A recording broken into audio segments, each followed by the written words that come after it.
All right, good morning. Why don't we go around the room, identify ourselves. First and foremost, I would like to welcome the three newest members of the Newbury Police Station Construction Committee. Deputy Chief Lucy, Town Planner Martha Taylor, and Chief Riley. Welcome, we got plenty of work for you. And thank you for joining the team. It's a collective effort. My name is Bob Connors. I'm the chairman of the committee. Let me just go right around the room clockwise. Jeff Walker, Selectman. Eric Spahn, Vice Chair. John Lucy, Deputy Chief. Martha Taylor, Town Planner. Zell Thompson, Project Architect. Oh, Mike Riley, Police Chief. Jeff Shaw, Project Architect. Tracy Boyce, Town Administrator. Steve Thorne, Vertex. John Keller, Secretary of the Committee. John Lemieux, Vertex. Okay. So good morning, everybody. As we have new members, we're going to reorganize the committee. Everyone at this table that is on the committee is qualified, capable of chairing this committee. Do not feel that there is any pride of ownership of being chair. So I'm going to step down as chair. And what are the wishes of the committee? We should just reorganize because we've increased our size. Well, it's not broke, don't fix it. Yeah. I'm good. Explain your offer. Well, I think you're doing an excellent job, Bob. How'd that go? it is, certainly we're all peers here, and, You're putting in a lot of work. well. Huge effort to get all this organized Okay. every meeting. Is there a motion to leave the existing schedule of appointments, or whatever we call that? I'll leave John to, I will make that motion. okay. I'll second it. Second. Any discussion? Anyone want to change their hat? Nope. Okay. How'd that work for you? Yeah. Nice try, Bob. It's always good to rotate the chair on these committees, trust me when I say that. You can sit down. All Yeah. all in favor? This is my spot. There will be other organizational responsibilities as we get into construction, right?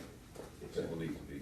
I mean, the only benefit of the chair is you really get to pick the meeting time, you know, and I don't, you know, 7 o'clock at night would kill me, I'd be half asleep, but, all right, so moving on. Review of the October 18th meeting summary, that is not critical. John, did you have a chance to, okay, we'll just move that on. All right, so what we're gonna do, team, as we've now closed out the design phase and we're moving into the construction phase, our OPM Vertex is gonna play a more critical role in running these meetings.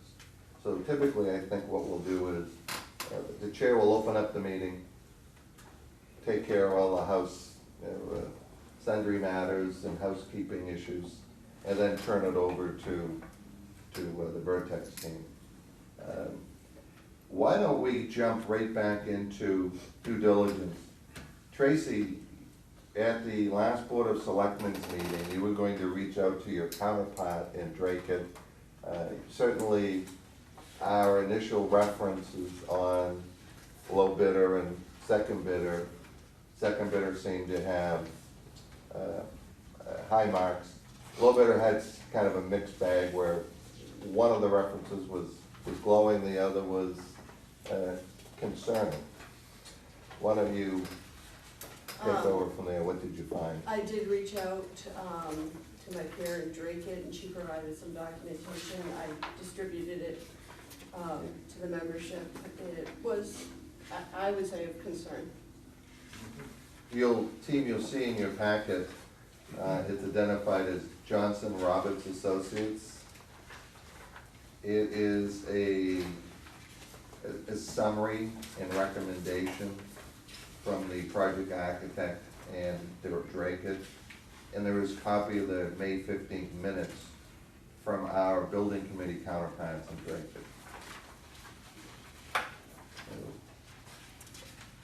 Just a quick review of that on my part. It certainly has red flagged a number of the components to a successful project.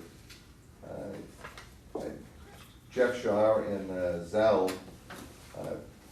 have completed their due diligence review. And Zell or Jeff, why don't you jump in? You'll see a memo from contracts in your packet,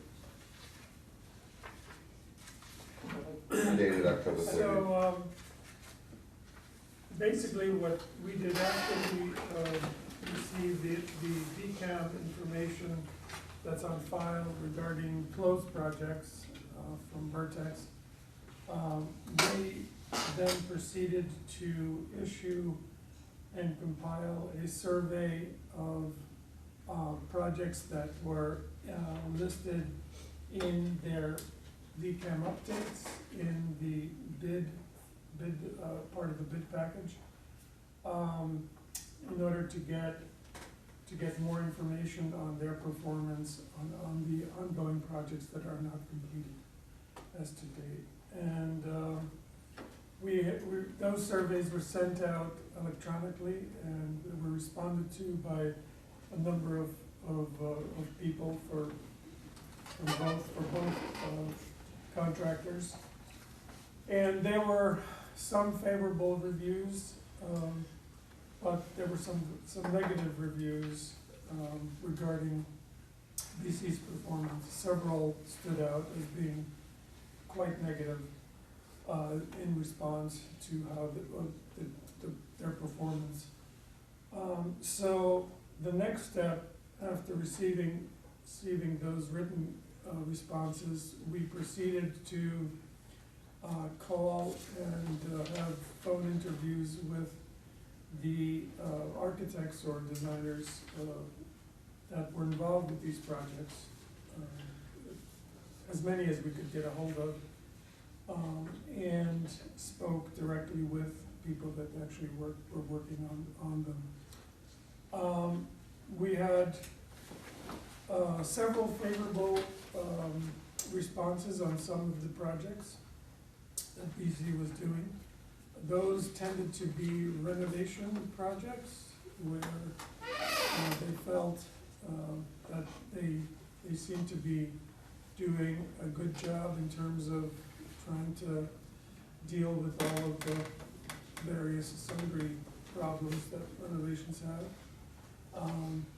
However, we also got a number of negative comments about their performance in other projects, which basically broke down to the fact that most of the people felt that their project management was inadequate in terms of actually the performance of the project, of managing the job, paperwork, submittals,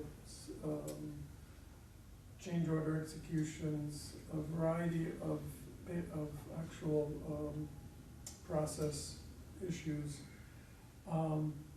And that kind of slowed things down. And they also said that in general their scheduling did not seem to be adequate.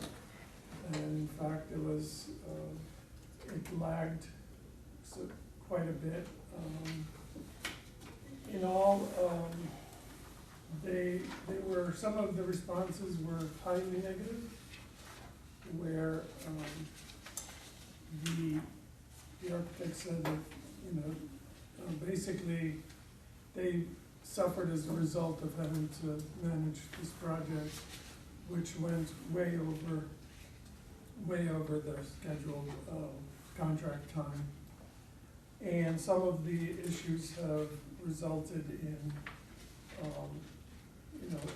initiating of legal procedures in terms of trying to close out some of these jobs because there were outstanding change order issues.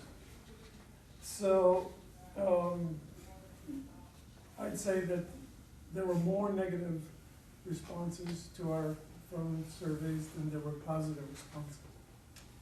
And so that's how we, you know, in combination with all the other factors that we reviewed, that's why our recommendation is what it is. Question, then we'll go around the table. When you compare your reference check with BC Construction and GVW Inc., they seem to be dramatically different. Could you just, as a comparison for the committee? Well, the one thing I should say is that in the general responses for GVW there were always positive. There was no negatives mentioned in the discussion. But unfortunately, the BC reviews were, like I said, predominantly negative. And it really was quite different from the fact that the DCAM scoring files, basically the way that the DCAM scores all the projects is on a scale of 1 to 100. However, only 80 is a passing mark.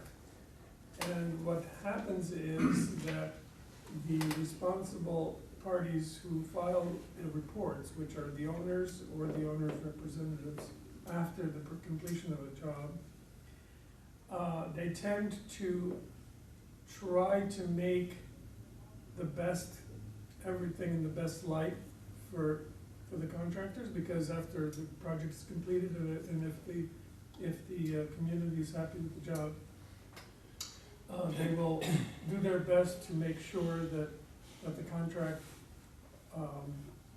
grade is at least an 80 plus. And in fact, all of the grades for all of the jobs listed for both contractors is above an 80. So there's no way of, when you look at that, there's really no way to assess the quality or, you know, of the work in general terms. And that's why the discussions with projects that are ongoing, with people who are actually working with the contractor, is an important part of an assessment. There's a hesitancy in the marketplace to fail somebody, because if somebody gets failed more than twice, I believe, it risks their DCAM rating, their DCAM certification, which risks their ability to bid public work. So you find a lot of times when there's a grade less than 80, there can be legal challenges to that. And even though the state issues a statement about indemnifying people to do that, they really want to hear the gory details, but there's a huge hesitancy of an owner to put their name, who's signing it, on the line to say, yeah, they were really a 70. So you find that a lot of these sheets have scores with no comments. People are hesitate to even put any text down on these Projects, then things. they've moved in and they've moved Right, on. right, so it's, to Zell's point, I think you get the rosier, we're happy with our building, let's not talk about the process. Meanwhile, when he calls the architects, they lived the process, the paperwork, the change orders, all of that. So you're getting more of the true flavor of the nasty part, as opposed to calling the chief at the end of the day, who's in his new building, and like, yeah, it's good, the building's good. You know, and that's the difference, the process versus, the end result. Sure.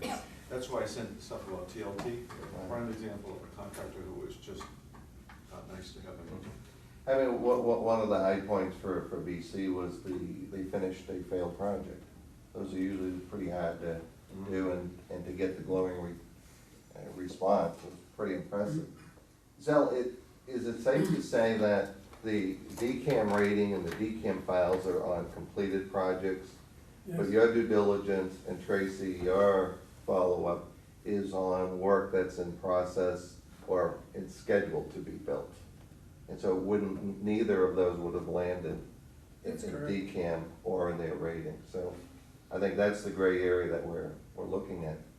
Why don't we go around the table and you can ask any questions? I would like Excuse to me. add that the positive responses regarding BC were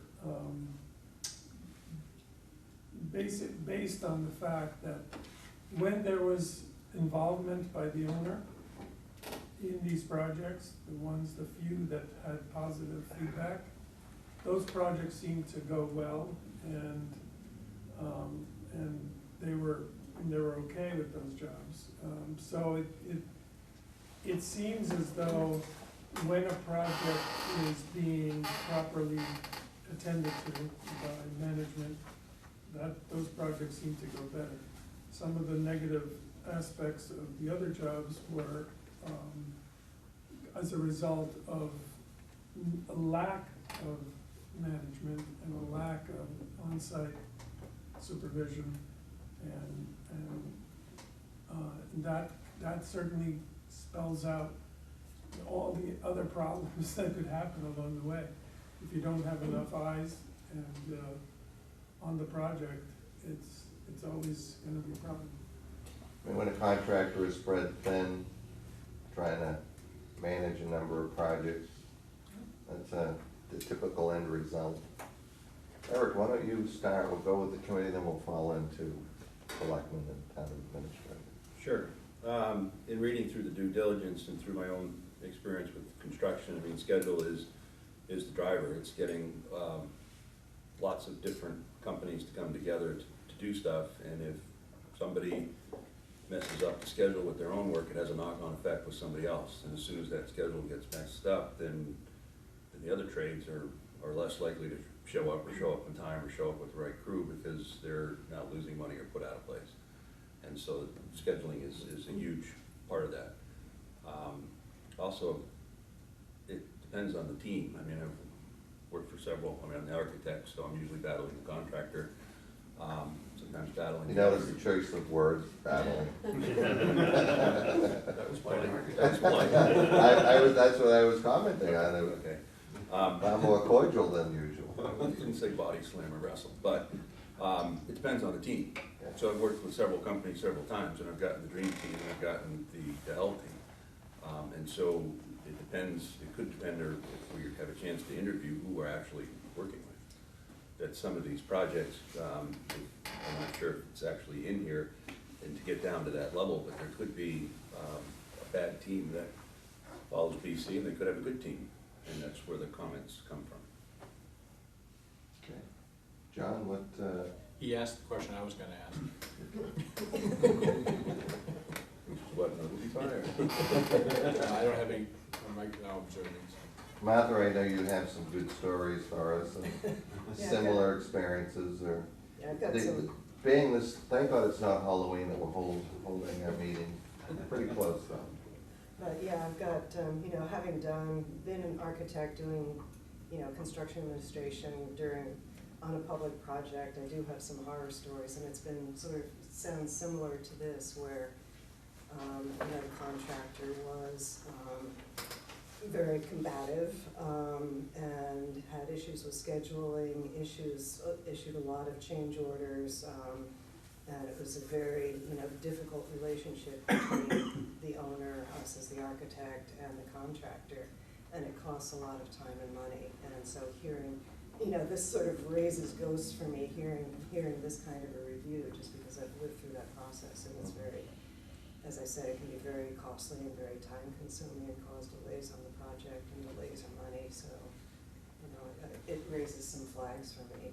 If there were any way to get a guarantee that, the owner would actually be the person who's managing the process, maybe that would be feasible, but it does raise flags. Chief, Considering I have zero experience in any of this, just from a common sense perspective, reading the comments from Drake and from our own people with their due diligence, if we go with a low bidder and we get hammered with change orders, are we really saving any money? As opposed to somebody that came in a little bit higher in the bid, but we're not gonna get hammered with the change orders, because once we go before the town and ask for more money, I don't wanna ask them for another dime on this project, and, so if we ask for money to cover the low bidder, and now we're hit with $400,000 in change orders, I don't wanna be standing before the town saying, well, guys, you know, so, that's just my thought. I mean, you bring up a good point. A rule of thumb is you throw out the low bid, throw out the high bid.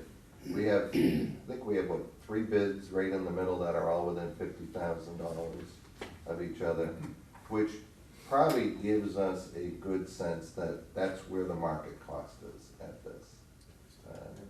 But John, why don't you, My turn. Mr. Kelly? Well, I've got experience with overseeing public jobs up in Maine, and it was fortunate that we had great contractors, we had a good team, so there weren't a lot of change orders, and the one job, we lost a subcontract, and we still finished within a week of tenant on a brand new school.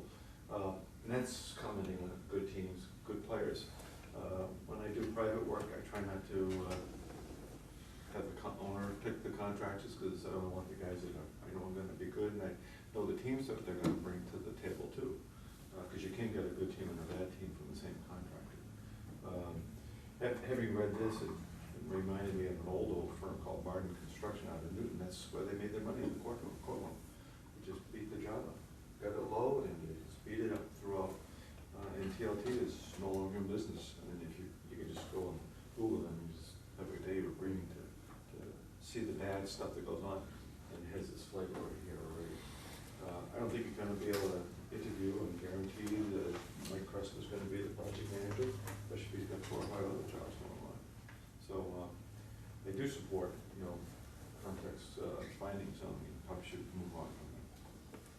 Jeff, we'll go back and. I'd like to recognize immensely the amount of clarity and good work that the team has put together at this stage, because it's very important. And not speaking for my board, but speaking with my board, if the decision does come up to us at all, I don't know if it stays with this committee to make the decision to move on. Where does it go, Trace? Does it go to them or us? The committee would make a recommendation To the board. So the strongest and clearest and loudest recommendation would be good for our board. Understood. Tracy? I mean, I've participated in the conversation yesterday, so I think I'm up to speed. I've got everything I need. It seems to me, and I'm speaking as a general contractor, I think it behooves us to have Vertex reach out to BC Construction, to give them an opportunity to respond to the questions at hand and certainly the concerns that have been raised, and then report back to the committee your findings. What I'm gonna suggest is, because again, we're fighting the time clock here, that we consider rescheduling a meeting for next Wednesday at whatever time. I don't think, could be at 5 o'clock at night or 4:30, but as long as we have a quorum, to be able to review the memo and then make a recommendation and determination to the Board of Selectmen, one way or the other. But what's everybody's, that's just my thought speaking as a contractor, so why don't we kick that around the table? And can we go, if things progress one way or the other, what we're making the recommendation to the selectmen? I mean, from that recommendation, we have to have a course of action that goes with that recommendation. Simply, it will be, a motion will be made at that meeting, that based on all of the information, data that's been compiled, we move to recommend the Board of Selectmen to go with either contractor A or contractor B. When's the next sitting of the board? Assuming you meet on Wednesday, I can Because we see have if what, we can. we have 30 working days? For the Yes. next- Well, we can post a special meeting. JR had mentioned yesterday that it would make sense once you guys decided when you were going to have your vote. Well, what we could do is meet before your meeting at 5 o'clock and have your meeting at 7 or whatever you would normally do. And I mean, it's going to be a quick meeting, it's either gonna be overwhelming evidence has been presented, and we'll continue on the path of low bid, or nothing has changed, and we have to make a determination on if we're going to recommend low bidder, or go with following our, professional design team's recommendation. We're way under the 30 working days for everything for the next. 2 Bids came in October 10th. If you did 30 days, you're at November 10th. Working days excludes holidays and weekends. So typically the rule of thumb is 45 days. 45 calendar days. Yeah, 45 calendar days, so. For them to honor their bid. Right, correct. You have to have you should have a contract with them by then, because otherwise, they don't have to honor it. And it's not just them, it's the 14 sub-bids that they added together to get their bid, so we had the discussion a little bit yesterday. Can you ask them to hold it a little longer if you need to? You can, but it gets complicated, because you don't just need one firm to say yes, you need the 14 filed sub-bids that gave that were part of that GC big number, to say yes as well. So better if we can get it locked in before then. So to expound on my question, so right now, we can establish a special selectmen's meeting on the 6th, is that what I'm hearing, or Wednesday. on Wednesday the 6th? On Wednesday. So is it now the appropriate time for me to make a motion to arrange a meeting, schedule a meeting, or? Well, let's see what John and Steve, you can reach out to BC Construction, certainly right after this meeting, and have your discussion. Yeah, the only thing we're gonna want from Zell is some specifics, because this memo is not specific, and I wanna be able to refer to which jobs created those. Drake, it was negatives. pretty specific. Right, so we need to just Sure. confirm with Okay. Zell which jobs he's talking about, so when we call, because we can talk to him in general, but we wanna be able to say, look, these 4 jobs created this lack of bullets here, or this list of bullets. Talk about it, and let's see what he says. Okay. Can you two coordinate that after this meeting? Yes. And do you think if we schedule our committee meeting for next Wednesday, 4 or 5 o'clock, whatever works best for everybody, that would be Should adequate be time? enough time. Okay. Has there been enough due diligence on GVW at the same time?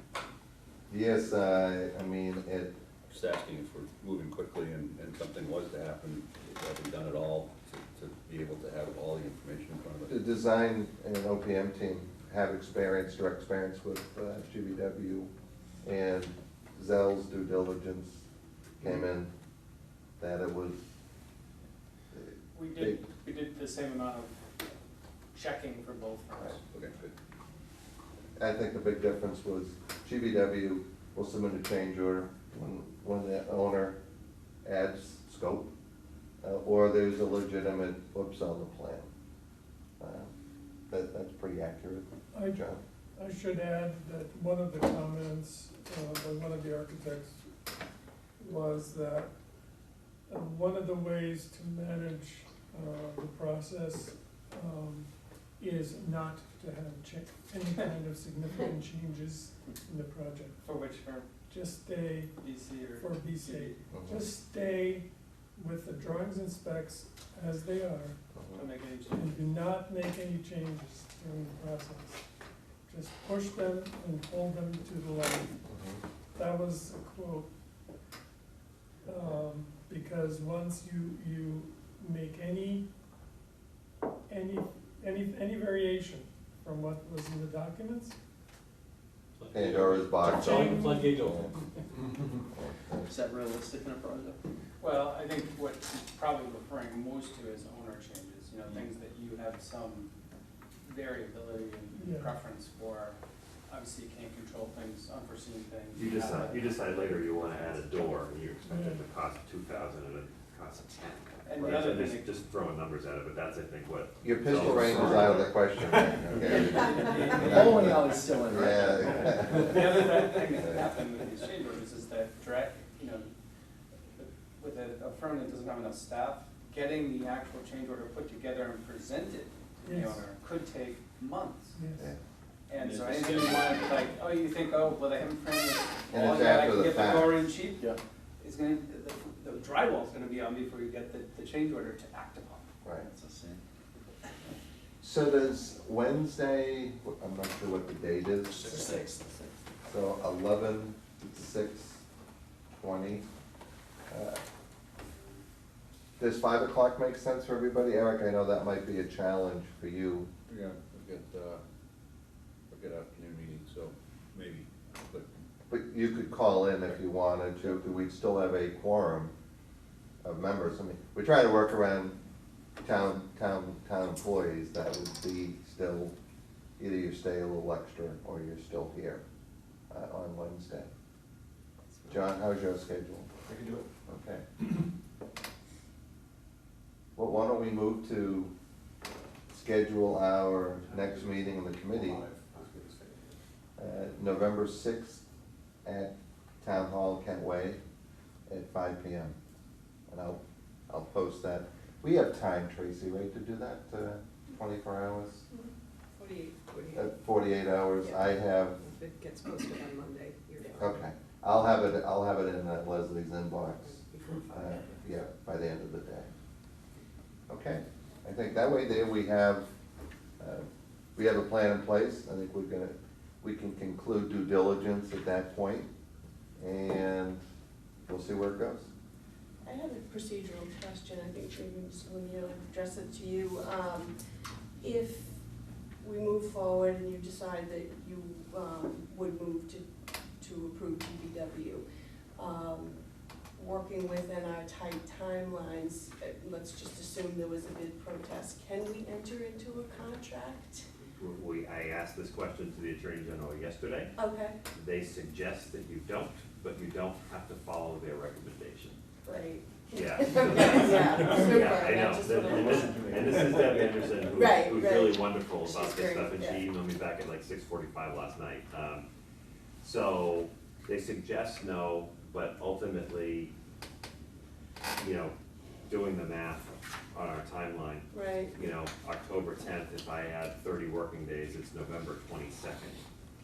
So town meeting is what day? the 12th. 12th. The 12th. So, hopefully, if they were to if the decision were made to not go with them, and they were to protest, we would be able to work with her to have a quick hearing if we Okay. needed one, so that we could still pull this off in the time frame Within the that we time. need to. Okay, great. You really need to, because the following week is Thanksgiving, and Exactly, then it all yeah. goes to hell, and it's December before you know it. So, I think if we saw that coming,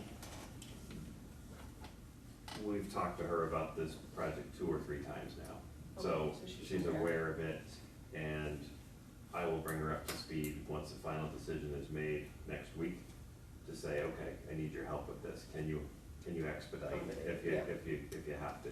Because she is the person that will hear That makes it. She has no staff, it's all her, so hopefully we could work that in, so if there were an issue and he were to protest, if we were to go down that road, we would have a way to have a quick hearing resolution that would free up the town to be able to execute a contract with number 2. Excellent. Hopefully BC Construction has all the right answers to all your questions and all our concerns. And we'll go from there.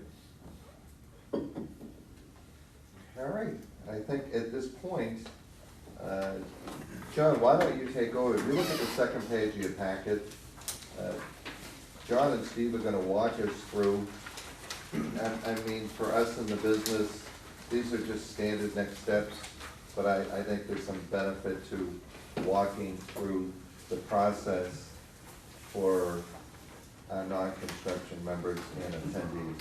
Sure, so I'll tag team with Steve a little bit. Steve, I'm gonna surprise you with whatever ones I ask you to talk about. So obviously, after the decision is made and you make your referral to the Board of Selectmen, that decision comes with a number tied to it. We finalize the numbers for the total project budget, then get voted on for the additional funding. And at that point, then you have the ability to award the contract to the GC.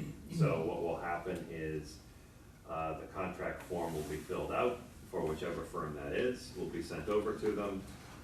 We will also then, as an owner, issue a notice to proceed to say, okay, we're gonna start on such and such a date. That's important because the contract time, whatever sorry, I don't have the duration. 365 There we days. go. So whatever date is listed on the notice to proceed, the substantial completion date needs to be 365 days later. At that date after which, without any extensions of time for any change orders or unforeseen conditions, we have the ability to start charging them liquidated damages. They will then get us their bonds, their performance and payment bonds, and their insurance certificates. We need both of those things before we can get started. And then, somewhere in that process, some contractors are willing to do this before contract, some others will have a kickoff meeting. And Steve, you wanna talk about kind of what happens at that kickoff meeting? Sure, so the kickoff, you set up the ground rules for the operation of the project and execution of the project. And that means you set up when you're gonna have your regular construction meetings, who the communication protocol is, how you submit submittals to the design team, who you copy with those submittals. You cover all of those things, working hours, all the things you can imagine about how the project is to work, and you document how that is to work. And then, basically that goes in the file in terms of regular process, and then you get into the mode of what you manage on a likely weekly construction meeting, where you review schedule and you review change orders and any other type concerns. But the kickoff meeting sets up the whole process of communication and process to execute the project. And then shortly after that meeting, the GC will start providing submittals and shop drawings. So for those of you who are familiar with the process, every single building material, every single component for the project has been specified in contexts documents, and we now then get to see what they're going to provide for materials and equipment and products to satisfy that spec. So everything from drywall to doors to carpet to ceiling tiles to the lights gets submitted on and gets approved by the designer for conformance with the contract documents. So typically what we'll get is a submittal schedule. You obviously don't need to worry about the toilet paper holders week number 1. We want to see more things having to do with concrete and framing and roofing and siding and all of the things that will get the shell of the building up and closed in, and follow that along with more of the finishes. We also will talk to them about long lead items, because there are certain things like windows, which if you order them today, it could be 16 weeks until you get your windows, or specialty items like cell doors, those kind of things which may have a longer than normal kind of lead time off the shelf. At that point, then they will mobilize to the site. When they mobilize to the site, we'll want to make sure that, one, they're in an area that works, two, that any requirements set forth by the Conservation Commission are being dealt with regards to sedimentation, erosion sedimentation control around the site. They'll mobilize, we'll get our person on site, and the work will start. One of the things to ask you as a committee, you don't need to answer this right now, are you gonna have a groundbreaking or any sort of ceremony for that? Because we wanna coordinate that with the GC as well. And the work really kind of gets started. One of the other big pieces that we get is the schedule of values for the work. So at the end of the day, we're gonna have a contract price of, let's just use the number 6 million right now, and we need that number broken down. That number gets broken down into pages and pages of detail, listing labor, equipment, and materials necessary to install the work. With us, the more detail, the better, because then at the end of the month, when we go through the requisition process, it's easy for us all to agree on what's being built. So typically we'll break things down. We want to see things broken down by area. We want to see things broken down by floor, if pertinent, interior, exterior, again, labor, materials, all of those pieces, so that we kind of break that out. Any of the filed sub-bidders, okay, are also broken out to that same level of detail, because the GC has to carry exactly the number that was bid. So if the electrician bid $1 million, we see under the electrician scope $1 million, and then we wanna see that same level of detail with the electrician. Everything from, you talk about light fixtures, devices in the wall, you talk about branch power, you talk about circuit power, just the kind of all the different breakdowns to try to make sure that when, at the end of the month, we get that requisition, which is usually around the 25th of the month, and this will again get talked about in depth at the pre-construction meeting. The architect and the OPM can sit down with the contractor and say, okay, we buy what you're selling us or not. It's always, they're always asking for a little bit more than what they are, because at the end of the day, you're sitting down with them roughly on the 25th of the month, trying to predict what's going to be done through the 31st of the month. So there's a little give and take that goes on there, but, we as your project team, we never wanna overpay them. We don't wanna underpay them, but we certainly don't wanna overpay them. We need to hold on to those funds as, we have a responsibility to make sure that we don't overpay them.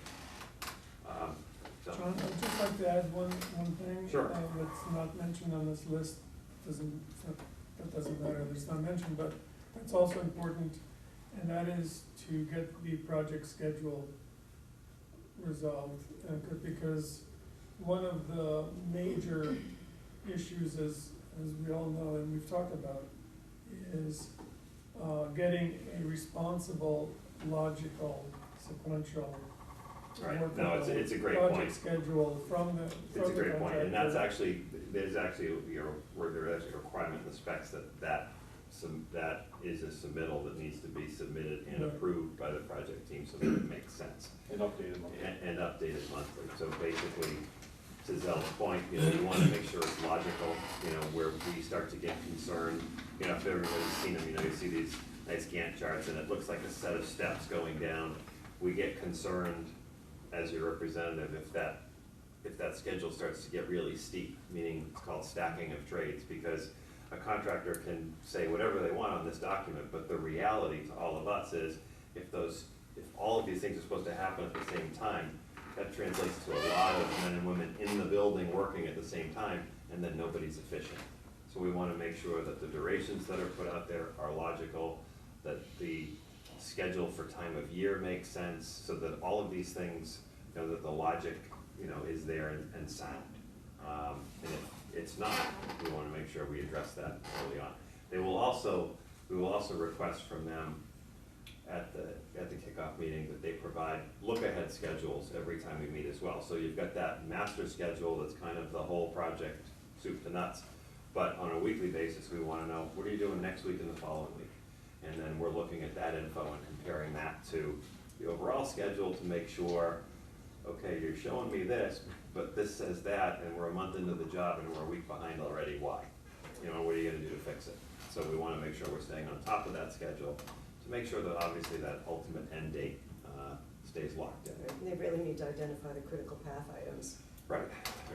So the critical path items, the items that, kind of run that are like driving the schedule, Framing of your building is a critical path item. Without the framing skeleton of the building, you can't do the walls inside, you can't put in the HVAC. So foundations and framing are critical path, whereas painting might not be. So we wanna make sure that, that the logic, especially for those critical path items, is certainly sound. So we talked about the requisition process, this for the committee a little bit.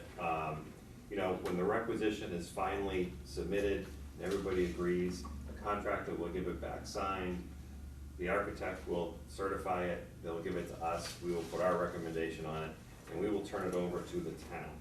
So the question is, how does is the building committee going to be approving invoices, or are the invoices going to be going to Tracy's office with recommendation?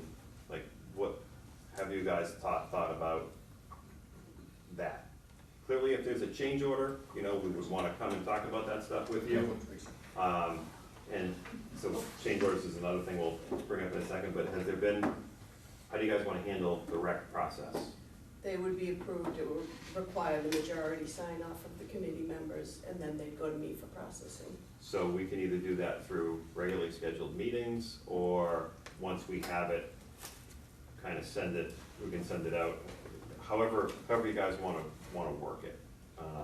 Will there be only one payment requisition per month? Yes. That- Yes. Okay, And so what we can make, we can schedule, we'll probably wind up having a couple of meetings a month starting out, and we'll gear up, gear down. Probably good. One member of the committee will probably sit in on your meetings during your weekly or bi-weekly meetings, and that could rotate depending on the issue at hand and availability, but, okay, I think then, so Tracy, similar to what you've been doing, and then procurement will do contract compliance and funding and all of that stuff. Yep, Okay. we're just signing off that the services were performed. Okay, And having that member of the building committee at those meetings is important, because the next thing, you know, we all talk about change orders, we don't wanna have them, we totally agree with you, but you are going to have some. And I'm not gonna sit here and tell you you're not. That being said, there are things that may come up that require, you know, an unforeseen subsurface condition comes up. We don't have the luxury to wait until the next building committee meeting to get authorization. So typically what we like to see is like a primary person who we would call and say, hey, there's an issue up to a certain value. If it exceeds that value to another value, they call a second person. That just keeps us moving. So $10,000, we call Bob. Up 10 to 20, we call Bob and John, so that we can keep that ball rolling, knowing that when then the next building committee meeting comes, we then tell you, hey, since the last meeting, guys, we ran into this issue and this issue. We authorized the contractor to proceed on time and materials to remove the obstruction that was unforeseen. Here's roughly the cost. You guys good with it? Gets rolled into the next change order. So we don't want to tie the contractor's hands for things that truly are unexpected. There could be something under that ground, despite the holes that were drilled and the test pits that were dug. You know, unless you excavate the whole thing, you're not gonna be sure that the subsurface is completely empty. And typically, these kind of things happen just when you're trying to come out of the ground. So, I would ask that the committee consider some sort of change order hierarchy. Tiered authority. Tiered authority, so that we could, Okay. be able to address those things in a timely manner. And it would just be, you know, Steve would call, our site person calls Steve calls one of you or two of you, here's the issue, we good with it, okay, move. I think we can work that out offline, Tracy, with your wishes and. We've actually had a conversation, with the chairman and town council about how that would work, so Okay. we'll definitely, Yeah, we don't need, we don't want to obviously, we don't slow need that today. anyone down or compromise. And it's not realistic to have a quorum at every construction Exactly. meeting, because one, we wouldn't all fit in the trailer, And and then then, there would be public meetings. well, and it just is, We don't want them, It becomes an owner's meeting, not a contract project. right, yeah. So kind of, They're certainly Hold the more tongue. fast-moving, and you're dealing in bits and pieces rather than a global. Okay, anything else, John? Yeah, so that's the construction process, kind of real quick, parallel path to this. There are going to be a list of owner-supplied items that we will deal with. Basically, if you picked up the building and shook it, everything that falls out is typically things that the contractor isn't supplying for you, okay? So when we talk about chairs, desks, you know, anything new from a furniture standpoint, any specialty equipment that the chief needs, all of that needs to be purchased. So obviously, there's different procurement rules for those things. We won't turn this into a class on that right now, but the easiest thing to do is if we buy those things off of what's called the state bid list. That means you, as the town of Newbury, can go to the state bid list and buy something just with a PO. You don't have to shop it around, because ultimately you're getting the best price from those vendors. Perfect example, furniture, WB Mason, they're really hard to beat. That's why most jobs we deal with, they go to WB Mason. But it kind of streamlines, it makes it easier, but just want you to be aware that those discussions will start a few months after we get started. But we will keep them in mind, because ultimately you're targeting a date a year from now where everybody moves in and they have somewhere to sit. So we want to make sure those things kind of sync up with each other. Along with FF&E, we'll wanna talk about technology. We will confirm with context kind of that break in scope. You know, certainly when it comes to technology and cameras and those sorts of things, we bought in the project boxes and pipe, and somebody else will probably come and put the technology in. Those are pieces to be bought separately. Also can be purchased off the state bid list, but that's a separate, you know, we can be working with you guys about with the where and the what to make sure that all kind of syncs up. And then lastly, salvage list. If there are things you're going to be taking, we need to make sure we know what that stuff is and make sure that all that is coordinated, you know, so that, you know, the good equipment that you have that you're bringing with you, whether it's a fingerprinting machine or something like that, that stuff, we know where it's gonna go, we know that it's been coordinated, and ultimately, it's there and ready, you know, for one day when you move, you know, operations change from one building to down the street, so. A lot of info, any questions? John, the other component will be the communications tower, not on your list, but that'll be a major coordination piece too. That's a good question. We have a quote from TCS, who is the town's vendor, and it's in the 49K and change range. How do we handle that, Tracy, and when do we need to buy them out on that? It would seem we wanna get them going quicker, but are they on the Okay, list? so we dealt with this in Situate, they are not on the state bid list for the tower, and typically the cleanest thing you can do Just is, bid it? no, give it to the contractor as a change order. It's gonna cost you the markup to have the GC run it, but then you don't have to bid it. Get exactly what you want. You get exactly what you Okay, want. so from you that pick standpoint. up your So- profit and overhead So, on that. so if Okay. TCS is the preferred vendor, Right. and it's 49,000, you're going to pay 10-15% on top of that to have the GC coordinate it, and then we also know at that point that the pipes that go in to get to the tower that actually feed into you've coordinated it, one GC owns the whole thing, Mhm. and they coordinate with TCS and make it kind of work that way. So basically, once we have a contractor on board, we would give them, through a proposal request from Context, say, here, guys, price this for us. 'Cause Well, here's the quote. Here's the quote, but then, you know, who owns the foundation, you know, and those, like, those pieces, we would make sure that everything is bought, Right. and then the connections, so that all of that works at the end of the day as well. Okay.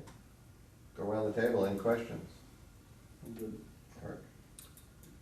John? On the FF&E, just my own edification, when you look at the procurement for that with the bids, is it a totality of like items or is it by individual item? Just 'cause I'm just curious what the threshold of compliance would be. So, first of all, Like if, you know, if you needed, It's like by vendor, so if you Like, oh, were, but- by buying phones, you go to a phone guy, if you're buying chairs and tables. so it's all by, okay, so it's by. yeah, so. So if you have 17 desks, that's the bulk.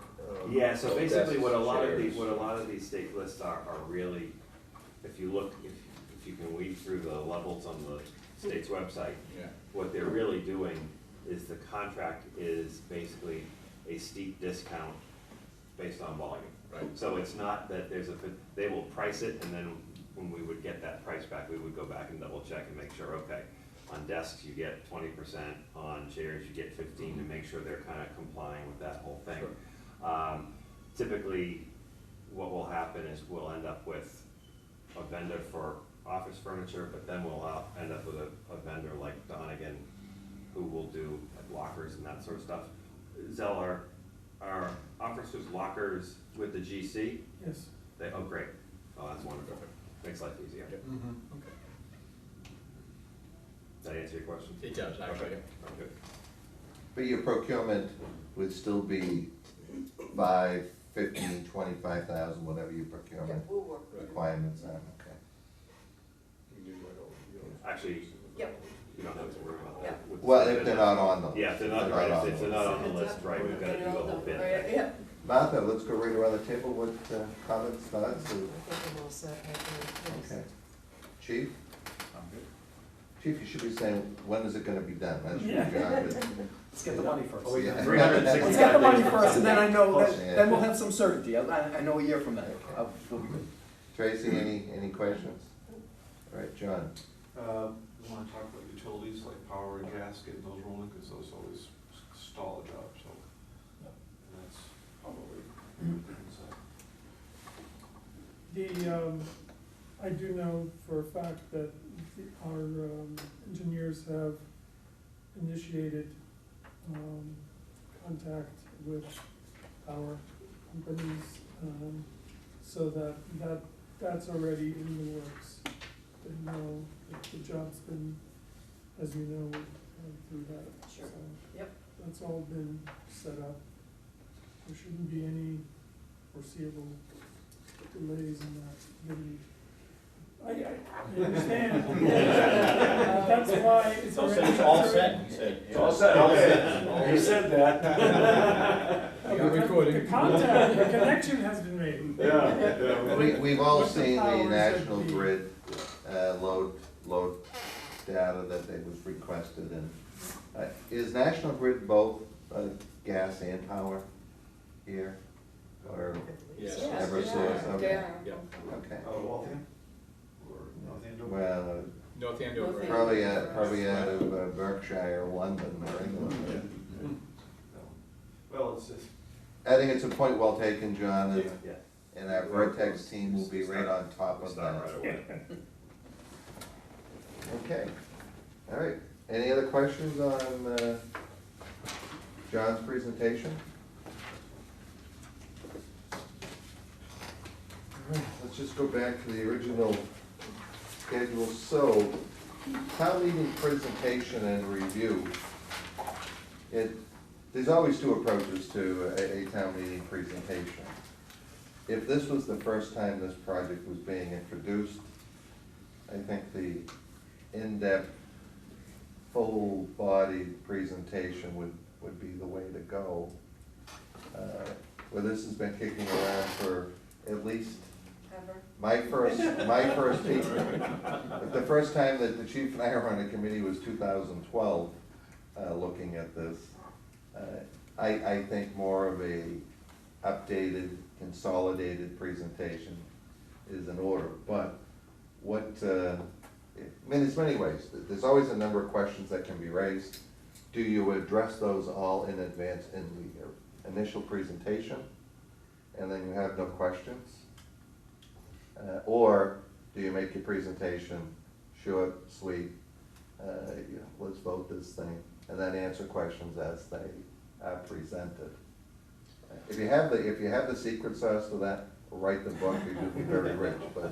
Yeah, talk about nailing Jello to the wall. I think it's been around a lot. People that are interested know what's going on. People that have questions know what's going on. I think a streamlined update presentation is warranted at this juncture, and the questions are gonna be the questions anyway. Right. So that'd be right. And we did put those articles at the very front of the warrant. And the moderator had suggested that Finance Committee make their brief presentation first, and then you would be able to speak to the project, and we'd segue right into the articles, so. Okay. Martha, what do you think? I agree with John. I mean, I think people have been paying attention, have heard the history, and I think that, it's best to focus on, where we are right now. And keep it fairly- More result-oriented and. Yeah, yeah.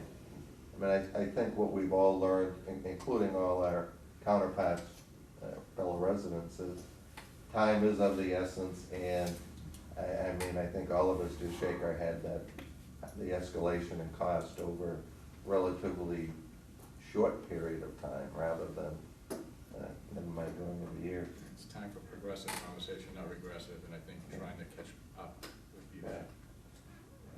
Eric, what's your thoughts? Mr., I've been running this project since I was 4 years old. Does he get a cruiser for when this is done, or does he get a blue light, Mike? If we get a building, he can share my office, he can do whatever he wants. You don't wanna do that. Yeah. I mean, that's wherever he wants to go.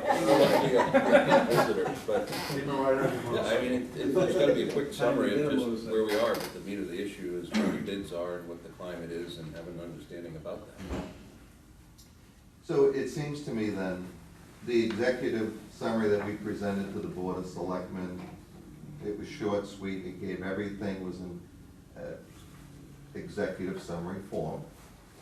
And I think if we update that, one other thought I was thinking, and Sal and Jeff, I was thinking that if we could attach the current floor plans, but more of the rendering style rather than the blueprint style, showing first floor, second floor, and then the attic area. I mean, thank God we have some space up there, because the communication tower equipment is going up there, and the booster pump for gas, and the 911 console. The first floor site plan? Yeah, well, it's Yeah. site plan, floor plans, render. I think that would be helpful for town meeting as a handout, so executive Poster summary. board or something like that, so.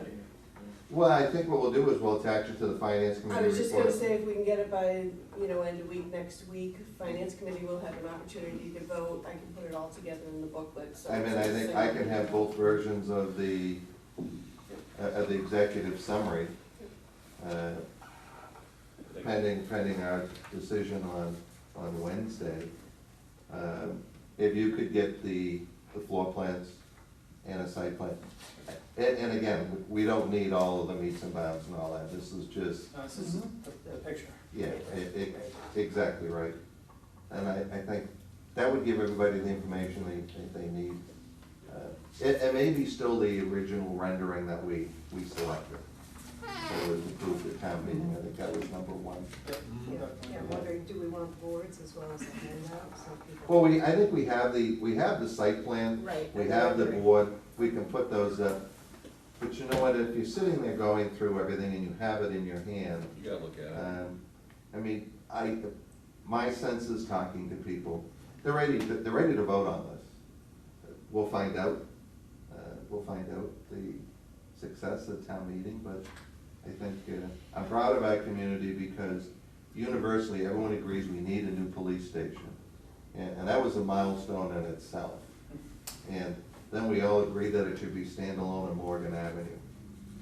Second milestone, we've established funding that was established in 2016, we're trying to build something in 2020.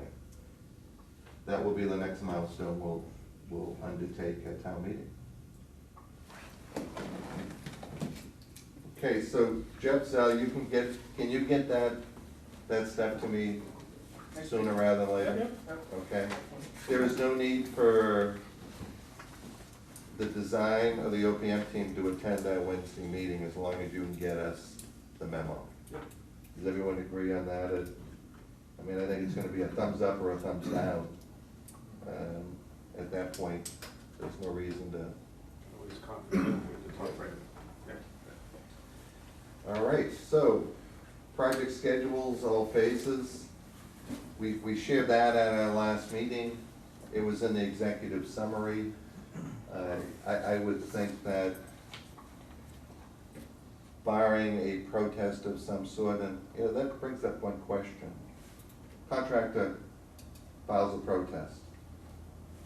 It gets disposed of at the AG's office pursuant to decamp grant. Is there a further appeal to the courts available? I don't believe they can appeal it, but I do believe that they can file a separate lawsuit if they would like to. They always Okay. have that option, but Okay. frankly, they've already gone through the AG and likelihood of success, unless there's some, Unless they think we were, yeah. what's the term I'm looking for, like. Well, one of the unfit- feasances, Yeah, like we didn't do it in good faith, yeah. you know what I mean? So like, the Trust reality me, here is. we'd like to save 200 grand, that's Right. a good faith effort that we're certainly all trying to make. You can't stop somebody from filing a suit, but the reality is just. But I would think a counterclaim would simply be liquidated damages for delay, rebidding the project. It's frivolous on their part, so. Would you have to delay your project and awarding to the next? If it goes to the AG's office, can't you still award the next contractor, or the contractor, then they can file suit? So the AG would say, the AG wants you to clean it up. So to the point of, if, their VC's gonna know where the committee is leaning when we talk to them. Right. And understand that, oh, this low bid is in jeopardy. We're gonna get a flavor probably for where they're gonna go with it. As of the 6th, they'll know what the decision was. Yeah, right. So, the hope would be that if they were going to protest, they would do it quickly, so that, to prevent you from awarding, Mhm. we would have the hearing, hopefully before the 22nd, so that we would be ready to execute a contract based upon a successful town meeting vote, and a clear, a green light from the AG. Right. So, even after that, and whoever, if BC didn't get it, and they they fought sued. it, we went to the AG, Yep, but once the AG rules, we can award the contract to somebody else, regardless of whether they file BC is a gonna suit. file a civil suit. yeah, and that becomes a question more for town council. Yeah. If they filed a separate suit, to Jeff's point. I'm just worried You've already that- gone to the person who rules on this stuff for the state. Right. Like, I don't know who else you're gonna talk to. And then at that hearing, they would have an opportunity to say, well, why didn't you give me the job? And they would hear the same stuff that you heard this morning and that selectmen heard yesterday. And basically Deb Anderson would have the decision to say, well, I think this decision's being made in good faith and for the benefit of the town, the citizens of the town of Newbury. I either uphold your, I reject your protest, I side with the town. It's over. Hopefully That we'll doesn't come mean you to can't that. stop somebody from filing a suit, but I think at that point, you would, It's Hopefully good they to, answer the questions the way you want them to be it's answered. good to address hypotheticals, but we're just gonna go by the steps. Mhm. We'll get through Wednesday, the result will be known, we'll go to town meeting. The will of town meeting will be known, and we'll just address if there is an outstanding protest or there's some other little roadblock. It's everyday business in construction, sadly, and certainly a lot of us at this table are used to this, so. Thank you all. I think we have done a very thorough job on due diligence. I know myself as a member of the committee, and thank you all. But more so as a taxpayer and resident of the city, I'm proud of the dumpster dive that we've done on this and the amount of time and energy that's been spent on it, because that's what town meeting expects from our Board of Selectmen, and certainly our Board of Selectmen expects that from this appointed committee. And the executive board thanks everyone. Okay, why don't we go, any last word, Mr. Walker, any pearl of wisdom you want to share with us? or- Once again, I applaud everyone for their due diligence in marching us uphill instead of downhill. Eric, what do you think? I'm good. The meeting's at 5, will there be when will we get something? by the end of the day, Tuesday is our show, we'll shoot for. Okay. Yeah, so it won't be dropping on you, it'll hopefully enough time for you to send it to you. We won't send it to everybody because we don't want to communicate with the board and end up with a communication issue. So I'll send everything to you, you can disseminate it. If I'm calling in, I'm just thinking, like, Yeah, timing wise, if you're gonna send something out Yeah. at the minute, I'm not gonna get it. yeah, no worries. I'm good. Okay, John, I'm good. Martha, Zell. Is that your second or third? Now, what is the contract rating on the website? Is that a 91 or 92 rating for contract, Whippy Pad? I'd say this is a 95. Oh, more than that. Chief, I'm good. you good? Jeff? Yeah, we're good. Okay, Tracy? Steve? Thank you. John? All good. John? Thank you, guys. We have a motion to adjourn. Make a motion that we adjourn this meeting? Second? Second. All in favor? Aye. Bye.